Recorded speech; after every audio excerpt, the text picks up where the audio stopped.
Me thaqin kryeministër, Kosova pati një buxhet të ndërtuar kryesisht nga të hyrat doganore, ndërkaq raporti mes importit dhe eksportit ishte 1:8. Me thaqin kryeministër, u vodhën 25 kg ari në dhomën e dëshmive të policisë në Pej.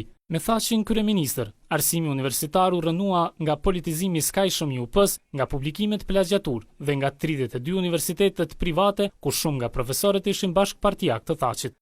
Me thaqin kryeministër, Kosova nuk mori asnjëherë raport progresi me nota pozitive, për çdo vit BE-ja përsëriti nevojën për të luftuar korrupsionin dhe krimin. Me thaqin kryeministër, Kosova u rendit në raportet ndërkombëtare si një vend gjysmë autoritar dhe me korrupsion super të lartë.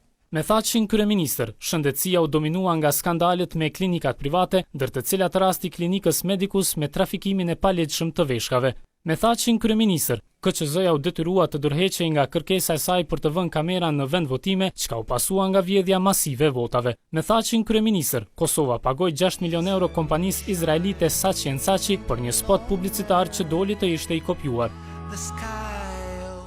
Me thaqin kryeministër, i tërë distribucioni i kekut u shit për vetëm 26 milion euro. Me thaqin kryeministër, u nënshkrua një marrëveshje pa çmim për autostradën e Kombit, që rezultoi të ishte autostrada më e shtrenjtë në Evropë. Me thaqin kryeministër, aeroporti Prishtinës u dha me koncesion për 20 vjet për vetëm 100 milion euro. Me thaqin kryeministër, në Kosovë u aplikua privatizimi i tipit neoliberal, siç ishte bërë në vendet afrikane dhe amerikano-latine. Rezultati i privatizimit ishte që fabrikat dhe ndërmarrjet u shitën, por investimet nuk erdhën. Me thaqin kryeministër, ai që kishte drejtuar procesin e privatizimit, Dino Hasanaj, u tha se u vetvra me 12 goditje me thik. Me thaqin kryeministër, filloi valja e parë e emigrimit që solli tragjedinë në lumin Tisa.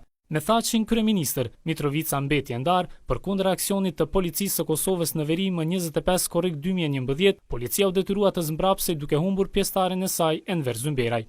Me thaqin kryeministër, transformimi i FSK-s në ushtri u shtye nga një vit në tjetrin për të mos u bërë ende.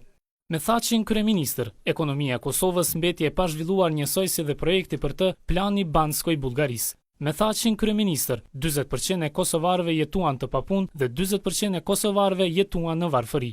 Me thaqin kryeministër, Kosova doli me popullsi të përgjysmuar në regjistrimin e dështuar. Me thaqin kryeministër, policia e Kosovës zbatoi urdhra politik për të gjithë ata që guxuan të shfaqin pakënaqësitë e tyre.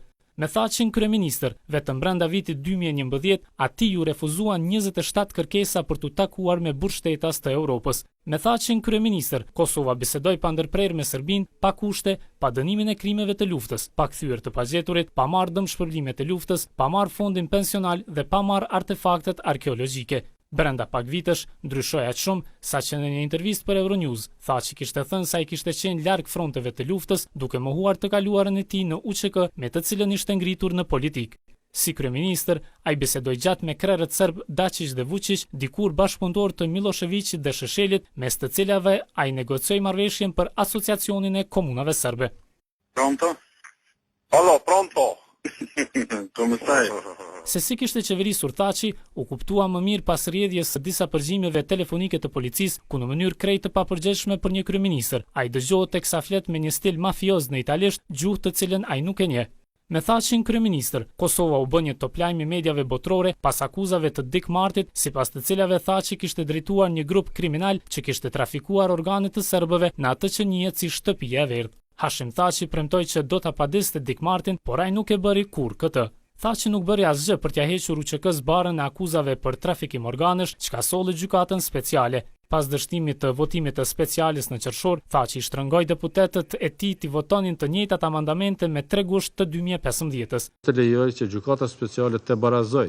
Pas kësaj, Hashim Thaçi, që dikur kishte drejtuar UÇK-n, u mbor në OKB për gjykatën speciale që do të hetoj krimet e supozuara të UÇK-s. Me thaqin ministër i jashtëm, Kosova mbeti e izoluar pa liberalizim të vizave. Me thaqin ministër i jashtëm, Kosova dështoi të antarësohej në UNESCO. Me thaqin ministër i jashtëm, njojjet për Kosovën u stopuan në 111 shtete.